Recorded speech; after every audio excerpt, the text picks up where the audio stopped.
रोज है ना अभी 5 दिन तक, आज भी अभी 5 बजे। दो दो टॉपिक्स थे थर्सडे, बस हो गया।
Okay, good evening, friends. Welcome to the second session of this webinar. Palak, can you start? Yes, sure, sir. Good evening, everyone. I take honor in welcoming you all to second webcast of Budget 2021 Unlock series. This is a 5-day series organized by AcuPro where we unlock 2 topics each day. So today we'll deep dive into our next topic of the series. As we all know, digitalization is one of the most significant developments since the Industrial Revolution, which has virtually transformed the way in which businesses are carried out across the globe. The traditional brick and mortar business models are slowly and steadily paving way for newer businesses and unique ways of doing exciting businesses. However, it was felt that taxation laws based on the traditional business models struggled to keep pace with these changes. Hence, the need was felt to address the challenges posed by the digital economy. That's how equalization levy was introduced, which will be our first topic for the day. Going forward, we'll also explore tax provisions defining liable to tax. As we all know the drill, any queries related to the topics can be taken at the end of the session. You may put your queries in the chat box provided here. Also, we will unmute at the end of the session so that participants can speak directly and take up their queries. I now request respected Alok sir to take over from here. Yeah, thank you, Palak. That was a very lucid introduction to the topic that we have. Am I audible? I think yes. Uh, so, as Palak mentioned, equalization levy is a levy which has made way in the Indian legislation around 5 years back, and now it's expanding its wings. And the way it's expanding, it's becoming a little difficult for people to comprehend what is it that is required in the context of this equalization levy. So before we go into what is equalization levy and how that's being introduced into the taxing statute of India, let's look at some background on the equalization levy. That will help us appreciate and understand where is it coming from. Uh, so way back in 2016, the CBDT had taken a report from the Committee of Taxation of E-Commerce. So a committee had been constituted to examine tax issues arising from new business models. Uh, so as Palak mentioned, in this era of digitalization, new business models are coming by the day. So new business models in the digital economy, that was something which was subject matter of examination by this committee, and the committee recommended introduction of equalization levy, and it said that it's a simpler option to tax digital transactions without amending tax treaties. So this was what this committee's recommendation was. Uh, so the committee actually examined how certain transactions cannot be characterized as fees for technical services as is defined under the domestic law or the treaty, how certain transactions cannot be characterized as royalty, right? And they also understood that because of the remote functioning of these multinational enterprises, wherein they can use the power of online digital network to generate business, there were certain incomes which were going untaxed in the country in which those businesses earned income from. So the difficulty was essentially uh, establishing a nexus with that entity with India. So that was one. Second difficulty was on what kind of data which was being shared or was being transmitted. And obviously, the third was characterization of that income. How do you characterize that income, right? Because in all probability, most of this income will not qualify as fees for technical services or royalty. And if it qualifies as business income, in absence of a permanent establishment as has been defined in Article 5 of the tax treaties, uh, nothing gets taxed in the country, right? So this was what the recommendation of this committee was, that we should have an equalization levy. And this equalization levy, they said, that should not be a tax on income, but should be imposed outside the income tax law, right? And that's the reason why we had Finance Act 2016 imposing equalization levy. Uh, and it also said that income from transactions on which equalization levy is chargeable should be exempt from income tax. So that, I mean, they ensured that there is no double taxation to that extent. The committee recommended a list of 13 specified services and facilities on which this equalization levy could be charged. And they also recommended a rate of 6 to 8% of the gross amount for the specified services. And this was in line with the fact that royalty and FTS rates were generally taxed at 10% on gross basis, right? So they said, let's keep it at 6 to 8%, which was slightly higher than what some other countries adopted, right?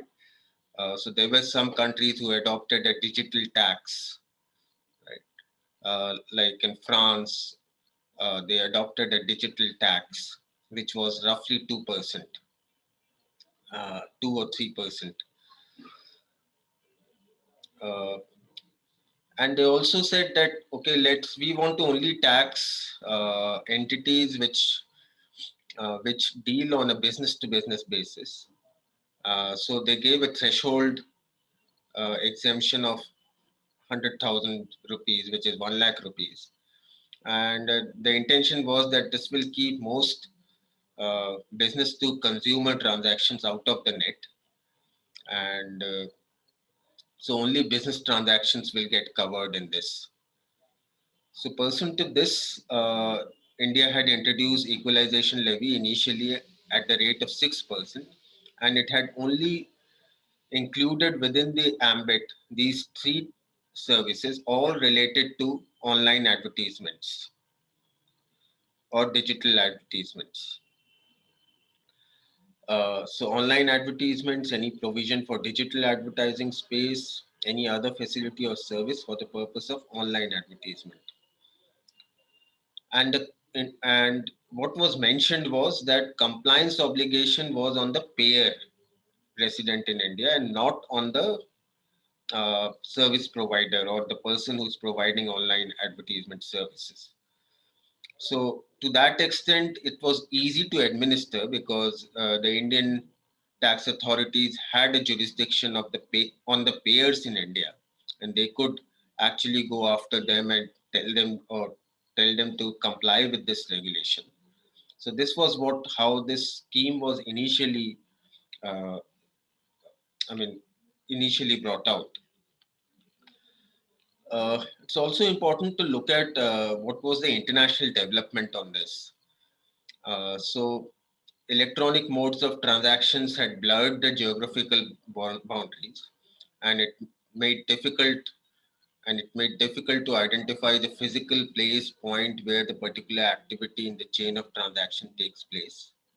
So very difficult in an electronic environment to understand where this order is going, who is delivering, who is uh, processing, and all that, right? So this led to a possibility of shifting the profits to other jurisdiction, because someone could easily go and park their park themselves in a low tax or a no tax jurisdiction, right? And say that I'm earning income in this particular jurisdiction, and therefore I'm not having any presence, say, in the country where the sales are made or where the physical delivery is made, and therefore there is no justification of any taxes being paid in that country. And in the country in which they set their base, that country anyways does not have a high rate of or a decent rate of tax. So that was some issue which the economies across the globe were battling with. Then e-commerce and technology had changed not only the way the business was done, but also the need to relook at the way taxing rights are shared between countries. So governments globally and locally had a lot of thinking to do on sharing taxing rights. And this is what led to this study of base erosion and profit shifting. I'm sure a lot of you would have heard about this term, BEPS. So it's nothing but a phrase commonly used to refer to tax avoidance strategies that taxpayers generally use to shift their profits from a high tax jurisdiction to a low tax jurisdiction. So they arrange their affairs in a manner that the profits happen in a jurisdiction where taxes are low or nil. So such strategies are aimed at minimizing the tax paid and are usually premised on the exploitation of mismatches between the tax rules of different countries. So the OECD came up with the BEPS action reports, and India was also a participant to that. And it came out with 14 action reports, right? Uh, and in those action reports, the emphasis was on to eradicate any double taxation, double non-taxation, which means entity ends up in not paying taxes in any country, uh, end any treaty abuse. So if there is treaty shopping happening, that is ended. Uh, ensure that the profits are taxed at the place where value creation happens.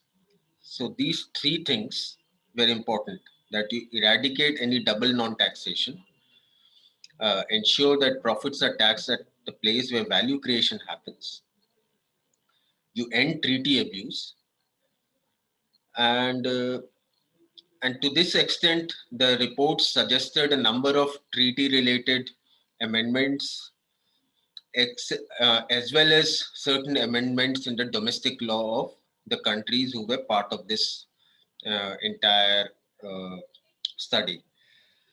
So, action one of this BEPS action report, this actually addresses the tax challenges of the digital economy,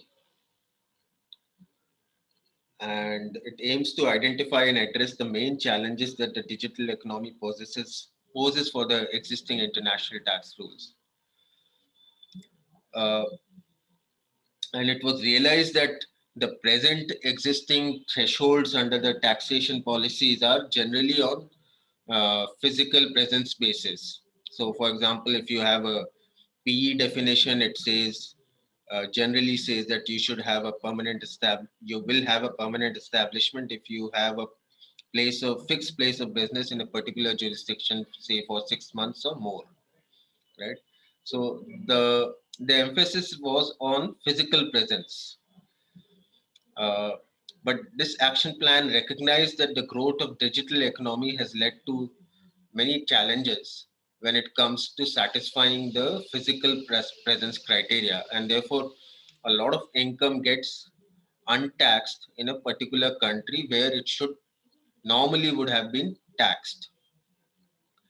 So this is where the action one of BEPS report pointed out that the existing rules under the treaties and the domestic law of the countries are not sufficient to tackle this phenomena of digital economy. Uh, so what they recommended was this in the final report. It had three alternative options, though it said this is work in progress. These are three options not recommended, but in the interim, countries can adopt one or more of these to address the issues of digital transactions not getting taxed. So, mind you, these were not recommended, but nevertheless mentioned in this report.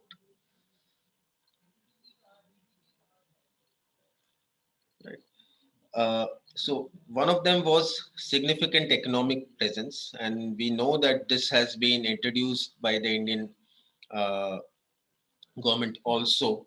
Though again, the issue is it's not very clear as to what is the exact scope of this, and it's been deferred till first April 2021. The second recommendation was that you have a withholding tax on digital income from goods or services ordered online. And this tax could be a final tax on or as a backup measure to enforce net-based taxation. And the third recommendation was have a equalization levy or a tax to equalize the tax burden on remote and domestic suppliers of similar goods and services. So this was the recommendation of this BEPS report. Now, what is India's approach on this? Uh, so, considering the recommendations, India made these changes in its tax laws in respect of digital transactions. It introduced equalization levy on online advertisement services based on social media, say Facebook or LinkedIn, uh, and this was introduced with effect from June 1, 2016, and we've been complying with this for the last 5 years or so. And this was a 6% rate. Uh, and then they inserted the concept of significant economic presence with effect from April 1, 2018 to tax attributable income. So they expanded the scope of business connection under Section 911 and also said that if a entity has a significant economic presence in India, which was defined, then that entity would be deemed to have a business connection in India, and therefore its business profits could be taxed. Now, this has been deferred to apply from April 1, 2021. There's nothing, no talk about this in this present budget. So it remains to be seen how this will get implemented because there's significant issues on the interpretation of the provision which has been introduced here. And the third thing which India did was, they've expanded the scope of equalization levy now. In fact, this was done in with effect from April 1, 2020 by Finance Act 2020. It wasn't there in the Finance Bill 2020, but it was brought in uh, hurriedly by the Finance Act 2020. And the way it was brought in, there were a lot of lacunas and lot of gaps in that. Uh, but nevertheless, the government brought in and they introduced the 2% tax. Now, these are the list of 13 specified services which were recommended by that committee on e-commerce taxation. It recommended levy of equalization levy on online advertisements, on digital advertising space, which was done in the first levy, which was introduced in 2016. Right? Then it recommended levy of EL on designing, creating, hosting, or maintenance of website, digital space for website advertising, uploading, storing, or distribution of digital content, uh, online collection or processing of data, uh, any facility or service for online sale of goods or service, or collecting online payments. So this is important. Uh, development or maintenance of participative online networks, right to use or right to use or download online music, online movies, games, online books, uh, online news, online search, online maps, online software applications, online software computing facility. So your Amazon Web Services and all could get covered here. So these were the 13 specified services which were recommended. And so this slide actually talks about what was introduced in 2016. So by Finance Act 2016, Chapter 8, they introduced this levy in terms of which EL is charged at the rate of 6% of the amount of consideration for any specified service uh, received or receivable by a person being a non-resident from a person resident in India carrying on business or profession. So that they had clarified. So if there is an individual who is using it for his personal consumption, then this is not applicable. Uh, and then it say defined what were the specified services. So it was online advertisement or online advertising, any provision of service for digital advertising space, other facility for purpose of online advertisement, and it included any other services as may be notified by the central government, which to this date no services have been notified till date.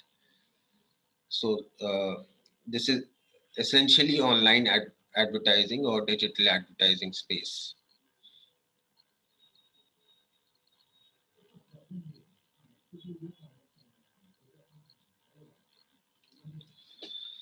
Uh,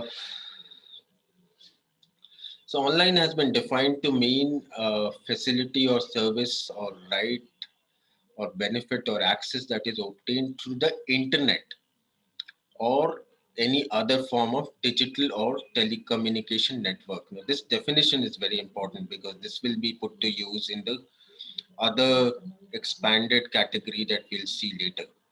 Right? So online has been defined to mean a facility or service or right or benefit or access that is obtained through internet or any other form of digital or telecommunication network. So there's payments outside India to Google, Facebook, Twitter, etc. for online advertisement, digital advertisement on internet, web pages, etc. got covered. And what is noteworthy here is that in this case, equalization levy is to be deducted and deposited by the payer of the consideration of specified services. So the levy is on the payer and not on the service provider. Now, what has been done in Finance Act 2020? Uh, Now they have shifted the levy in this particular respect on the non-resident e-commerce operator. So the levy is on the non-resident, the obligation is on the non-resident e-commerce operator uh, who does not have a PE in India, whose sales turnover are higher, are equal to or higher than 20 million or 2 crores Indian rupees, and the services which are being provided by him are not covered under the existing online advertisement, which for which already an EL has been prescribed.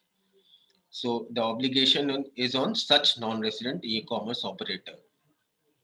And the e-commerce operator has been defined to mean a non-resident who owns, operates, or manages a digital or electronic facility or platform for online sale of goods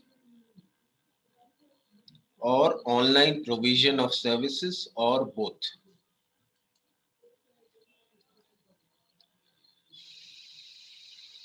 So this is how the e-commerce operator has been defined. Now, so the obligation is on an e-commerce, non-resident e-commerce operator. What is he required to pay the equalization levy on? which is what is the scope on which this is levied. This is levied on e-commerce supply or services made or provided or facilitated. So either the operator himself supplies the goods or provides services, or he facilitates such supply of goods or services by a vendor. And what is e-commerce supply or service? It is online sale of goods owned by the e-commerce operator. So those goods could be owned by the e-commerce operator. Online provision of services provided by the e-commerce operator. Online sale of goods or provision of services are both facilitated by the e-commerce operator. So all scenarios are covered here.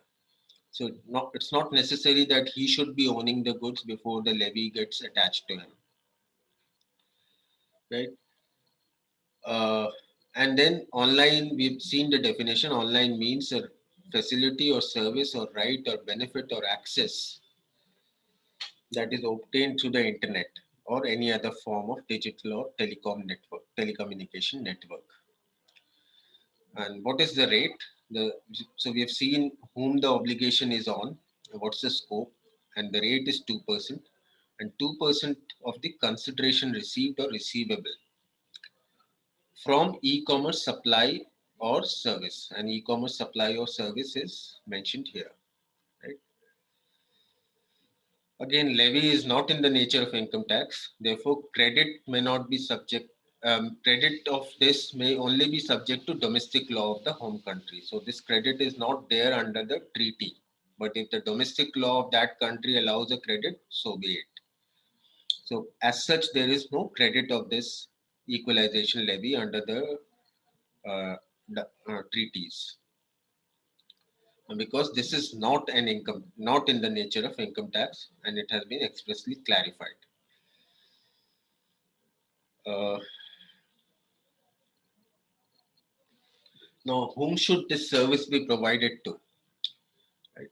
So, this service should be provided to a person who is resident in India, uh, or a person who's non-resident, and for sale of advertisement targeted at the customer resident in India. So, if e-commerce operator is selling advertisement to some overseas vendor, and that advertisement is targeted at a customer who is resident in India, then the consideration that the e-commerce operator obtains from that non-resident is liable to an equalization levy. Now, there would be a question as to how would Indian government know whether that happens or not, but I'm sure they will have some mechanism to track that. But as of now, this is how the law has been worded. So they put in words like where Indian customers access those advertisements through Indian IP address. And similarly, for sale of data collected from a person resident in India or from a person who uses an Indian IP address. So this also is covered. And again, it says e-commerce supply or services made or provided or facilitated by e-commerce operator to a person who buys goods or services or both using an Indian IP address. So he may be located outside India, but if he is using an Indian IP address to buy those goods, then that is covered. Uh, so this is the scope of the expanded equalization levy. Something on the compliances part.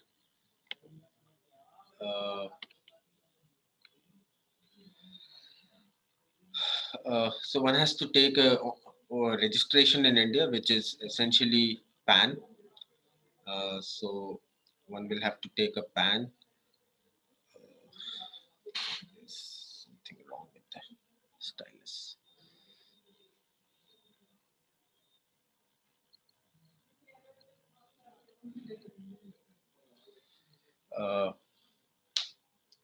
Then date of deposits have been defined. So for the quarter ended 7th of the 7 days following the end of the quarter, that's what the due date of deposit has been mentioned for the first 3 quarters in the financial year. And for the last quarter or the March quarter, it's 31st March. Uh, and now, obviously, for deposit, a non-resident has to maybe required to tie up with an Indian bank. How will they deposit this amount otherwise? So that's again an issue here. Uh, then there is a requirement to file an annual statement by the 30th June. There is a consequence of failure to discharge equalization levy interest at a rate of 1% per month, for which the default continues. Penalty is equal to 100% of equalization levy, and there could be prosecution in case of furnishing of false statement. Uh, Now here, I think there is some issue. How would you even track people, right? And will the Indian government have jurisdiction over those persons to prosecute, right? So that's, I think there is that lack of implementation jurisdiction in this law. But they've also mentioned that if the non-resident e-commerce operator does not discharge liability, payer may be obligated because he may be made as a representative SSC. Now, that's significant. So all payers in India will have to be mindful of the fact that their e-commerce operator is actually discharging the equalization levy, else they may be saddled with this liability by the Indian government. So this is critical. Now, what are the changes which have been made in this finance bill 2021 on this? Uh, so they have inserted a further definition of for online sale of goods, online provision of services. Uh, they have clarified that consideration for e-commerce supply services to be reckoned for e-commerce operators, whether or not they transact in their own name, right? So whatever consideration is there for e-commerce supply or services, entire amount will be subjected to EL or equalization levy. And they have also clarified that, or they have expressly excluded that uh, payments which are taxable as royalties or fees for technical services, they will not be included in the ambit of equalization levy. And the language that they have used is royalties or FTS as per the Income Tax Act read with the DTAs or read with the treaties. Uh, so earlier there was this proposition where people said, okay, let's pay equalization levy of 2%. And the whole dispute of whether this payment is royalty or FTS goes away. And therefore, we don't have to pay 10%, which is the rate for withholding tax rate for royalty and FTS. That again comes back. So they clarified that if it is in the nature of royalty and FTS, then equalization levy will not be applicable. You will have to pay withholding tax. And the way this clarification has come, it seems that it impacts both the old as well as the new equalization levy. And there was some timing anomaly in section 1050. 1050 in the Income Tax Act exempts any payments on which equalization levy has been paid from the ambit of income tax. And with this clarification, uh, this is now mutually exclusive. Earlier, there was this thing that if you pay equalization levy, even if the payments were in the nature of royalty or FTS, you could claim that you are exempt under Income Tax Act. But now that issue has been clarified, and it has been mentioned that if it is in the nature of royalty FTS, equalization levy will not be applicable, and you'll have to pay a higher withholding tax. So this is nothing but a pictorial depiction of what has happened.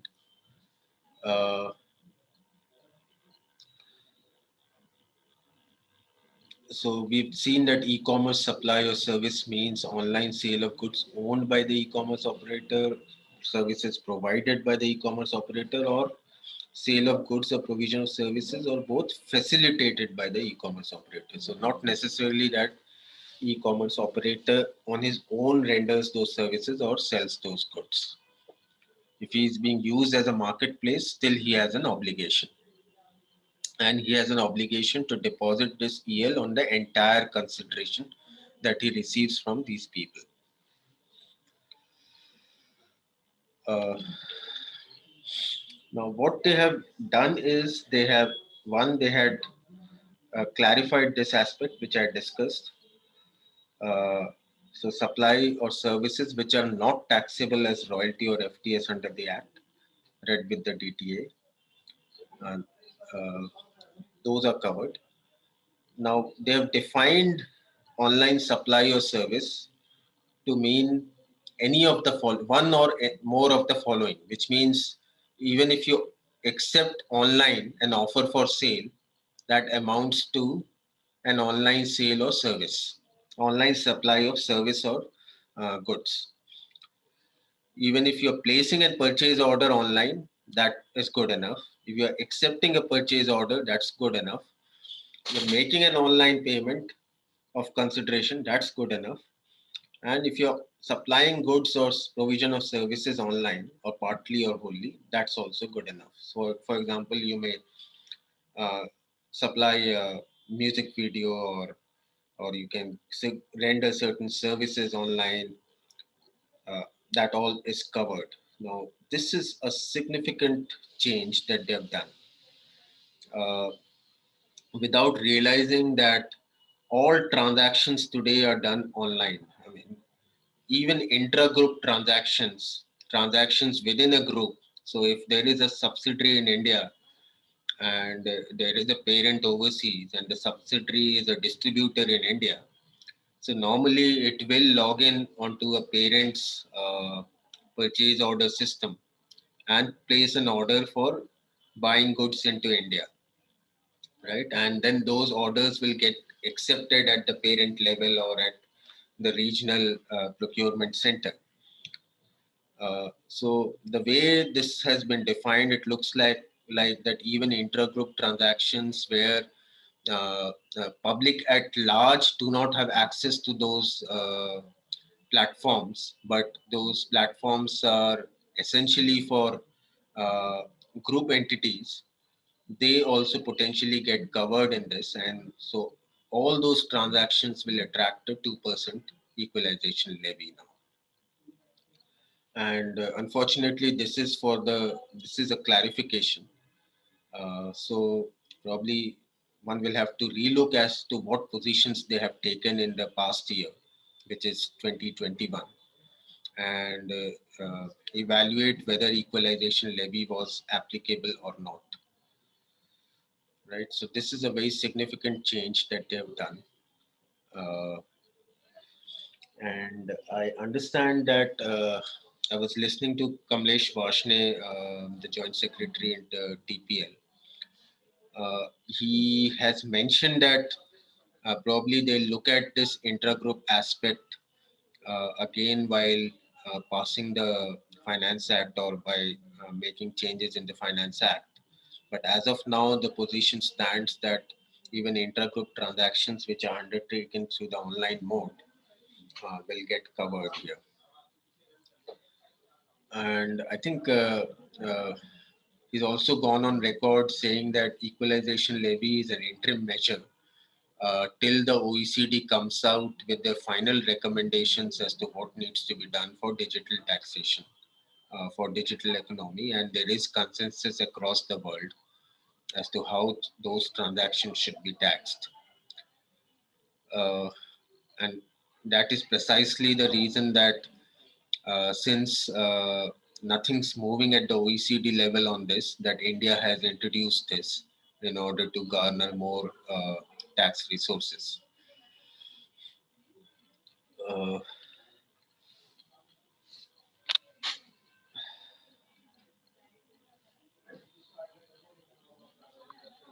so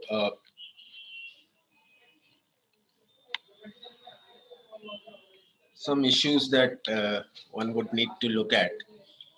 If payments that are taxable as royalty as per Income Tax Act, however, such payments are taxable as business income as per the tax treaty and accordingly not taxable in India, would EL be applicable on such transactions? Uh, it appears that EL would be applicable because the way they have defined or excluded transactions qualifying as royalty or FTS, they've said royalty or FTS as per the Income Tax Act read with the treaties. So, which means if you do not qualify as royalty and if the transaction does not qualify as royalty and FTS, uh, under the treaty also, there will be a case to levy equalization levy, equalization levy, right? Uh, Again, an issue. There's a hotel chain that's offering services in physical space but allows online booking. Is equalization levy applicable? It appears from the fact that there is an online acceptance of offer for sale or online purchase order and even probably an online payment. Therefore, that hotel chain will have to suffer equalization levy, subject, of course, to that threshold of 20 million. Right. Uh, so this is what it is. Uh, Payment gateways.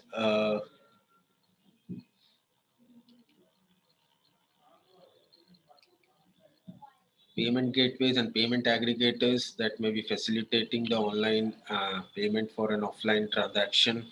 I don't think so. They should get into this, but still, that's an open issue.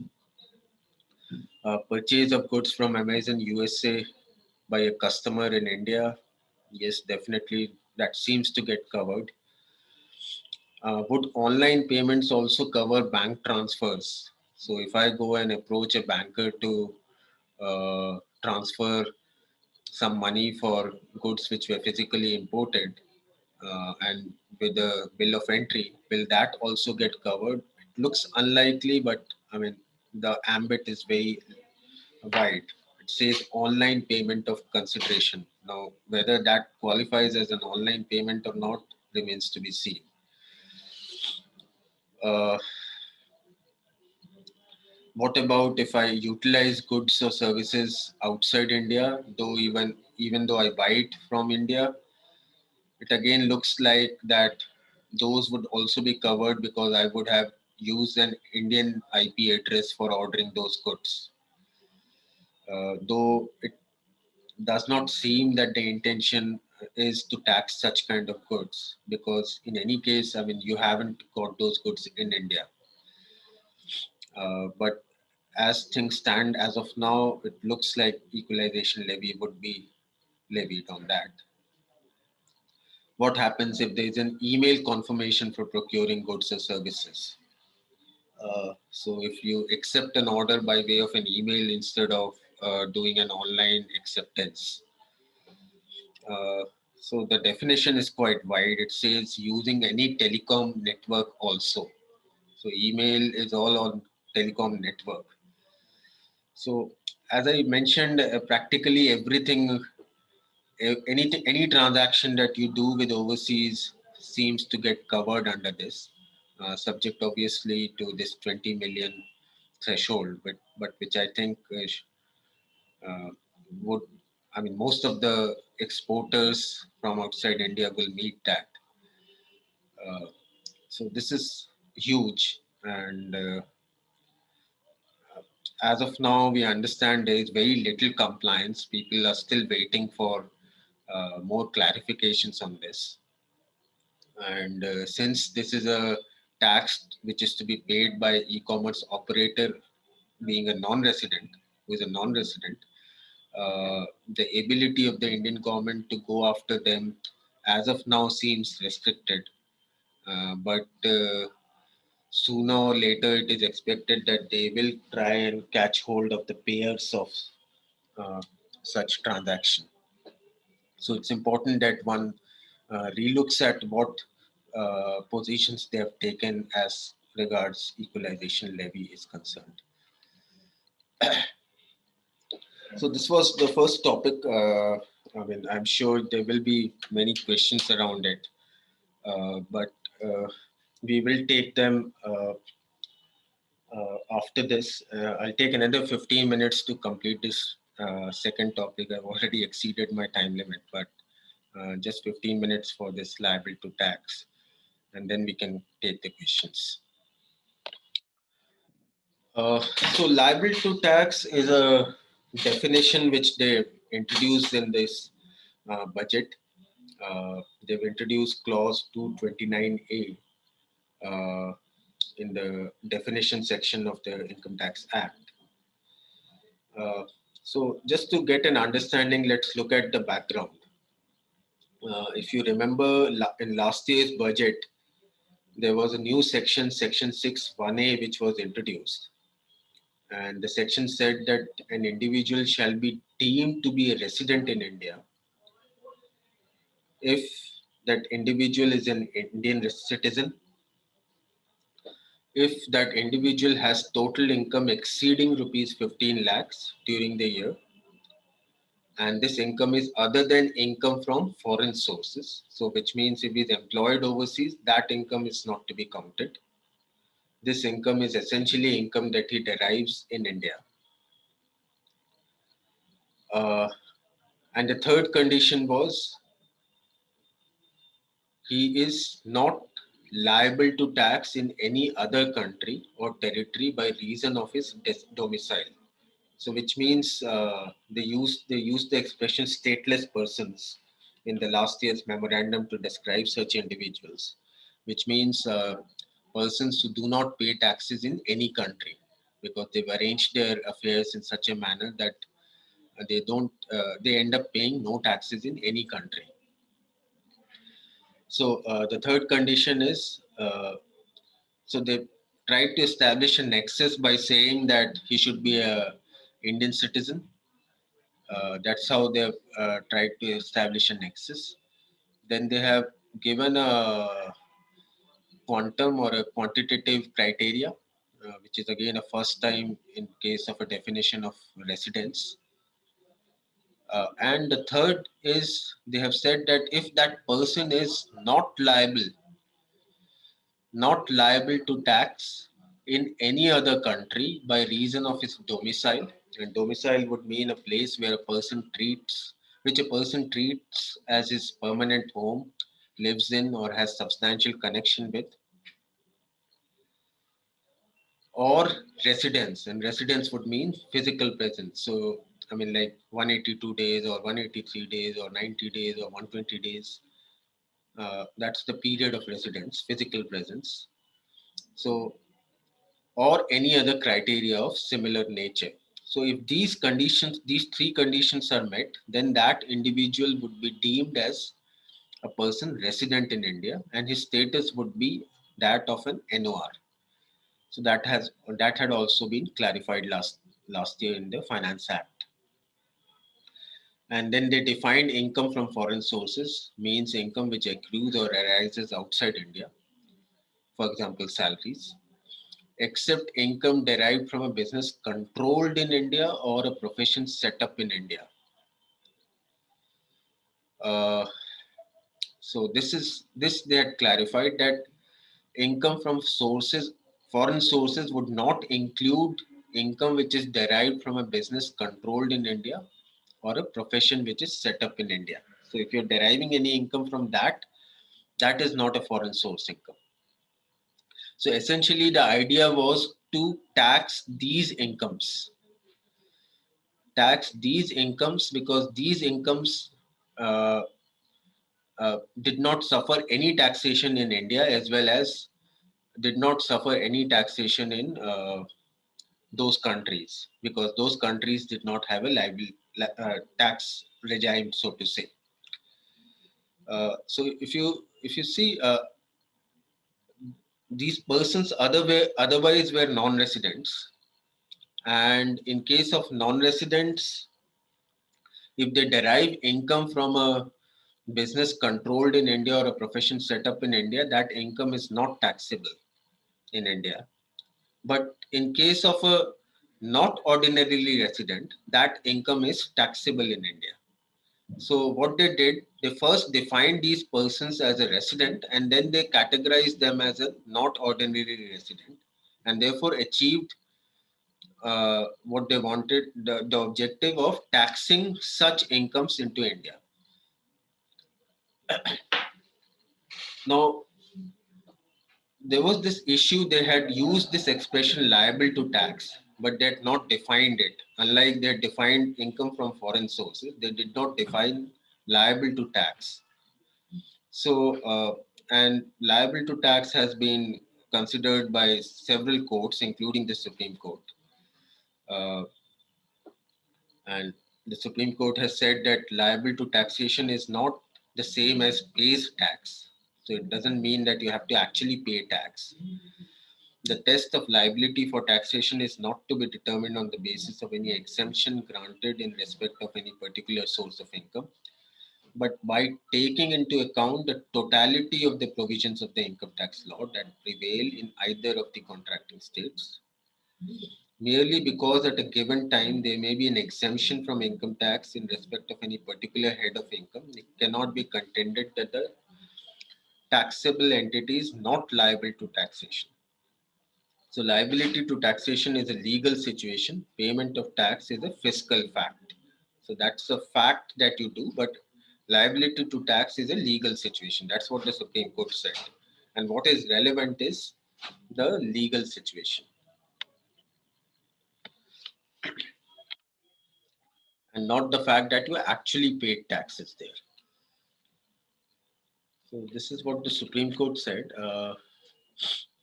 The authority for advanced ruling in the case of Abdul Razak held that the expression liable to tax in a state simply means that that the net of the law of taxation of that state covers that person and not the tax net of the law of that state covers that person and not that he must pay the tax in that state.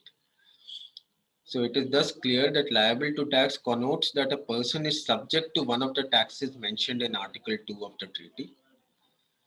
And it is immaterial whether the person actually pays tax or not. So, for instance, a person may have a loss, and that is the reason he is not actually paying taxes. Or a person is deriving income which is exempt from taxes, similar to Section 10 in India. That's the reason he's not paying taxes. But that is not important. As long as he's taxable in that country by reason of domicile or residence, he is considered as liable to tax. Uh, in another case, this gentleman who resided in Dubai and claimed the benefits of UAE treaty was held to be eligible by the year, even though there was no personal income tax in Dubai to which he might be liable. So there was some litigation around this. And that's why India UAE treaty got amended in 2007. So some of the courts and some of the tax authorities were denying the benefit of India UAE treaty because they said there is no liability to tax in UAE because there is no tax law for individuals there. Uh, so now that has been clarified. Uh,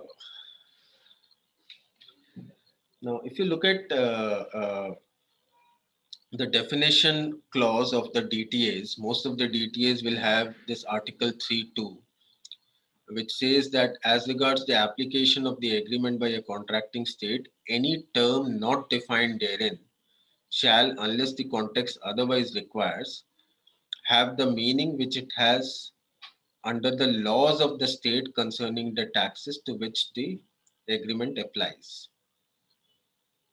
So, so it says that you have to derive the meaning from the laws of that state, right? So which means if the laws of that state will have a meaning ascribed to it, then that same meaning will be applied in the treaty also.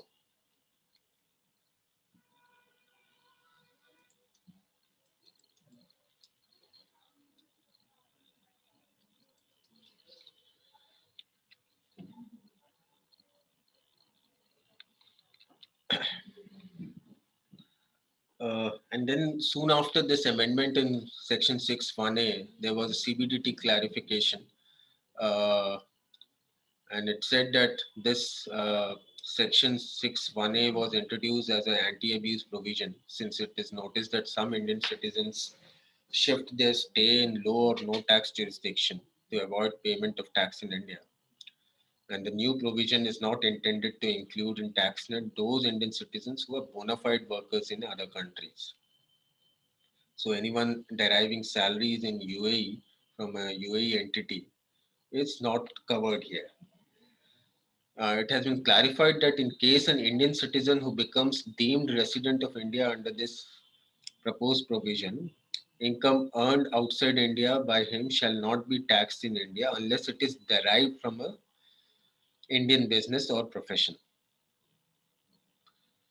And as I mentioned, the taxation is as applicable to a not ordinarily resident, which is there in proviso to section 5(1)(c), which states that in case of a not ordinarily resident, the income which accrues or rises to him outside India shall not be taxable unless it is derived from a business controlled in India or a profession set up in India. Now, this is what the India UAE treaty has.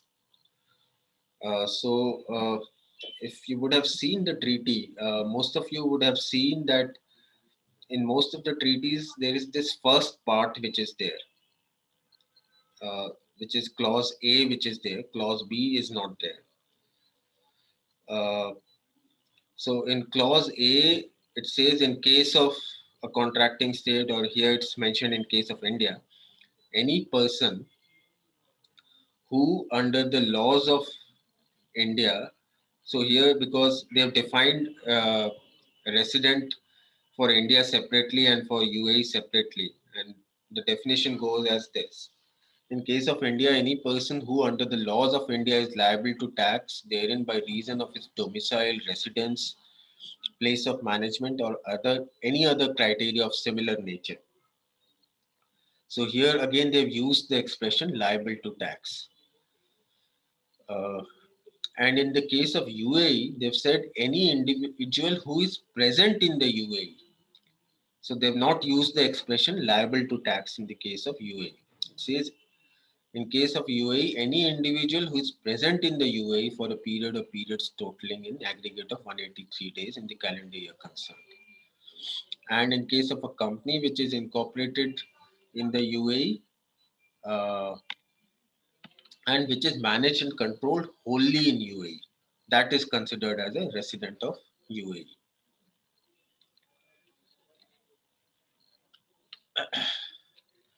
So what's the new definition that they've inserted? Now, this is an interesting definition. They've said liable to tax in relation to a person means that there is a liability of tax of such person under any law for the time being in force in any country. So there should be a liability of tax under any law for the time being in force in any country, and shall include a case where where subsequent to the imposition of law, so this law, subsequent to the imposition of the tax liability, an exemption has been provided. So then only you are considered as liable to tax. So what happens if there is no law for taxing income? Probably then that person is not liable to tax in that country. So one, there should be a law in that country for taxing him. Then that law may give him an exemption. That's a separate matter. He still be considered as liable to tax. But if that country doesn't have a law uh, for taxing individuals, then he is not liable to tax in that country. So with this change, I mean, it appears that when one gives I mean, does a withholding tax for a non-resident, he'll have to take 5 different declarations. I mean, 5 different documents or declarations. One, obviously, the TRC under Section 92(4). Then he'll have to also ensure that the person beneficially owns that payment, because that's a requirement in a number of sections that you should be beneficial owner of that payment. So especially in royalty, dividend, FTS. If it's a business income, then there should not be a PE in India to which that business income could be attributed. Now you also have to take a declaration that that person is liable to tax in that country. Now, how would I or an Indian payer know whether there is a law under in that country which taxes him, or whether he is exempt under law or what? So that kind of a declaration you will have to take from that non-resident. And obviously, with the MLI kicking in, or the multilateral instrument kicking in, you'll also have to ensure that that person declares that the the PPT test or the principal purpose test, that the use of the treaty is not for abusing the provisions and it's a bona fide use. So it appears that this is going to be a little more complicated than one thought when one saw this definition being introduced under the act. So with that, I'll complete today's session. I know I've overshooted the time, but I think this was important. Uh, I'll be happy to take any questions and also discuss any issues on this. And as I mentioned, this is especially the equalization levy is still evolving, and one would hope that there are clarifications which come, especially on what is acceptance, what is payment, online acceptance, online purchase orders, and all that. Palak, you can unmute everyone and maybe.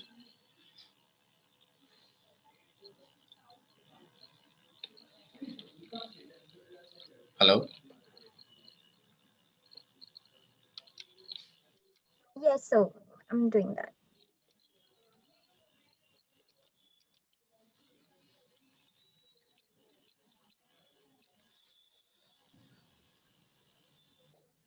Yes, participants can take up their queries. They're allowed to unmute themselves.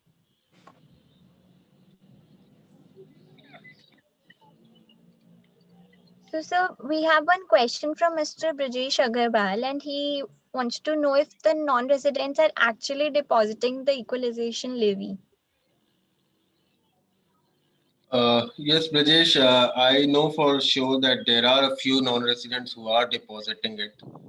But again, as I said, it's a self-assessment deposit. They also don't know exactly how to comply with this fully, but basis advise that you should not be on the wrong side of the law. And there are some non-residents who are depositing this equalization levy, but a lot of them are waiting and watching. So in that case, there may be an interest or penalty later on those non-resident who are not depositing this EL. Correct. So, see, actually, what has happened is this was introduced on 1st April 2020 and in a very hurried manner, right? And I think the rules also came sometime in September. By that time, the first quarter was gone. The due date for the first quarter was gone. Uh, Earlier, they had mentioned that all those non-residents will have to take a tax registration. It was not clarified what kind of registration. One thought probably that registration is different from a PAN because this is not tax. This is not income tax. But later, when the rules came, they said they'll have to take a PAN. So there were delays at that point of time, till that point of time, and then the form was challan was notified and all that. Yes, yes.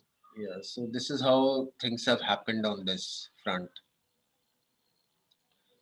Okay. Further, in case of there is an interplay between definition of royalty and technical services versus services covered under EL, equalization levy. Right. So if anybody deposit tax under EL and later on authority asks that it is covered under particular royalty or technical services, so this scenario can also create dispute because in case of royalty and technical services, the tax rate is higher as compared to equalization levy. I Correct. think it may create a problem in case of like G Suite services, cloud services. Yeah, absolutely. I Because mean, that's a very valid question. And are there provisions for refund of the equalization levy? I mean, I haven't seen as such. yes, yes, So once someone deposits believing that his transaction doesn't fall under FTS or royalty, and tomorrow there is a decision that says that the transaction is royalty, then there will be a double whammy for him. I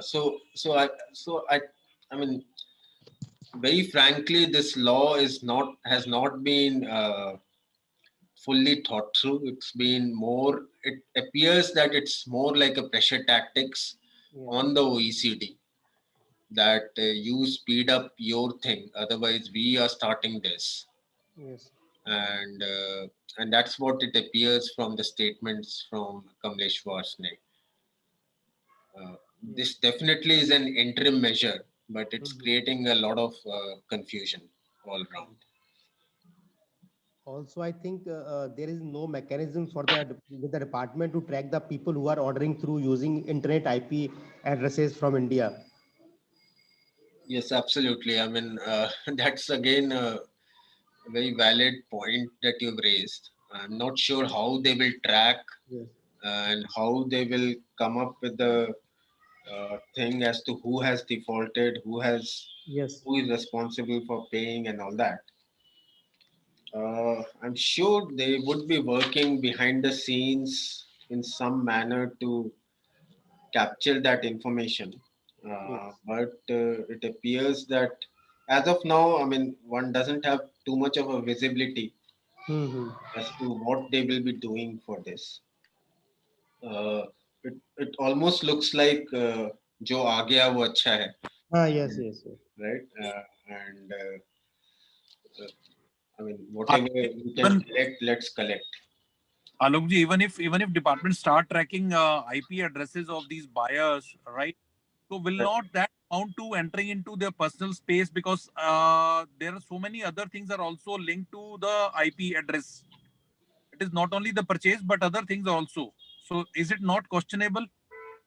Yeah. So there will be issues of data privacy and all that. Yeah. Don't know how they will track this. Huh. Again, difficult for me to comment, being from a Yeah. non-technical Yes. background or non-IT. Because taking out these exclusive transaction of purchase or sale from that particular IP address is not that easy. Right, but I'm sure there is some data around what transactions are happening. So will they be taking this data from the seller side that okay who all from who what all IP addresses you have completed your orders and then thereby from that place they are taking the end customer or something like that instead of tracking the customer directly because e-commerce they are into this type of business, right? They are selling goods to n number of customers. Right. Uh, yes, I would think that the first notice should go to the e-commerce operators only, wherein they ask them as to share the data with the authorities. Uh-huh.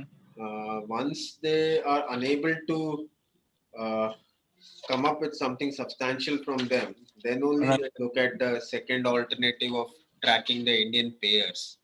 Because Right. here again, the issue is whom will they make as a representative SSE? So if Exactly. a e-commerce operator has sold to 100,000 people in India, uh, then who all would categorize as a representative SSE? That's going to be a Herculean task, Big question. right? Yeah. So I think so. I mean, had it been a TDS kind or a deduction kind of a thing levy, which was there earlier, that would have been more appropriate. But this kind of a levy appears a little, I mean, I don't know what's the intention behind that. Uh, but I'm sure, I mean, if the government has come up with this, they would have some plan. Either the plan is just to pressurize, right, and not to collect something substantial. I don't have the data as to what kind of collections that the government has made on account of this particular levy, but it will be interesting to see what is that.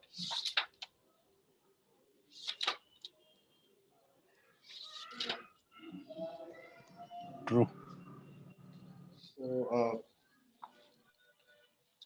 I mean, if you look at, there was this statement from the ministry a couple of days back, which said that they will try and iron out all issues in this equalization levy.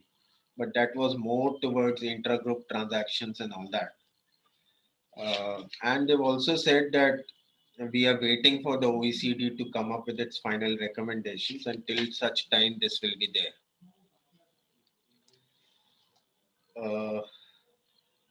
So there's certain things which have been brought in into the statute, probably more from a strategic point of view than collecting anything on this.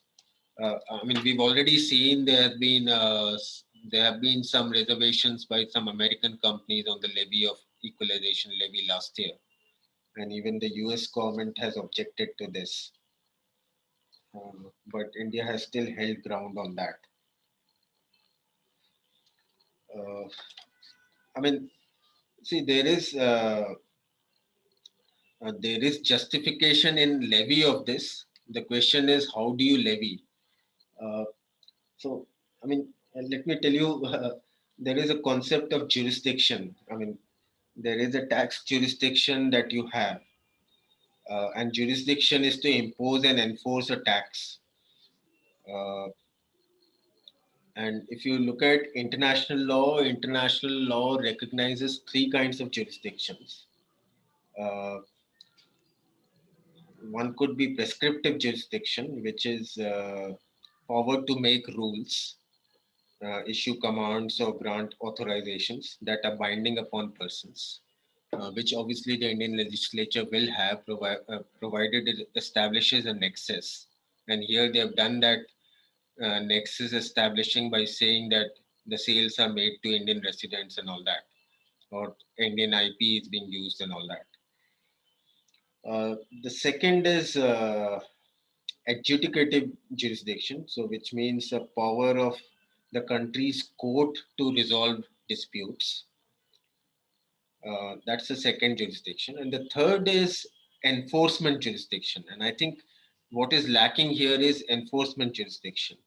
Power to use coercive measures to ensure that rules are followed, executed, or entitlements are upheld, which means a state's ability to give effect to the laws. Now, do you really have an enforcement jurisdiction here? That's the question.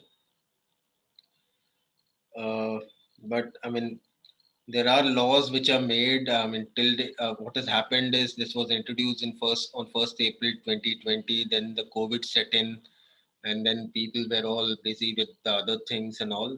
So not much attention has gone to this particular levy. Probably now with things opening up, we'll see some more action on this. That's what my take is on this particular levy. Yes.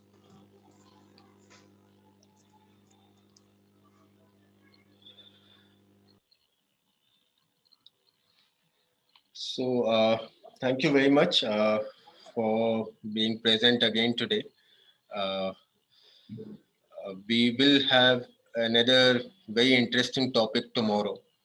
Uh, I think one of the most significant changes that has been made by the government, and without at least a layman realizing what change has happened, but it's hit the corporate world significantly, especially the mergers and acquisition transactions.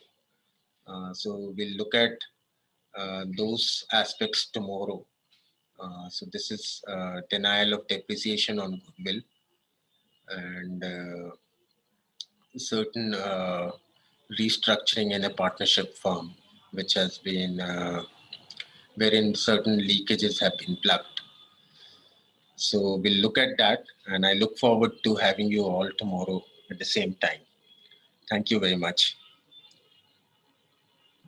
Thank you, sir. Thank you. Thank you. Thank you.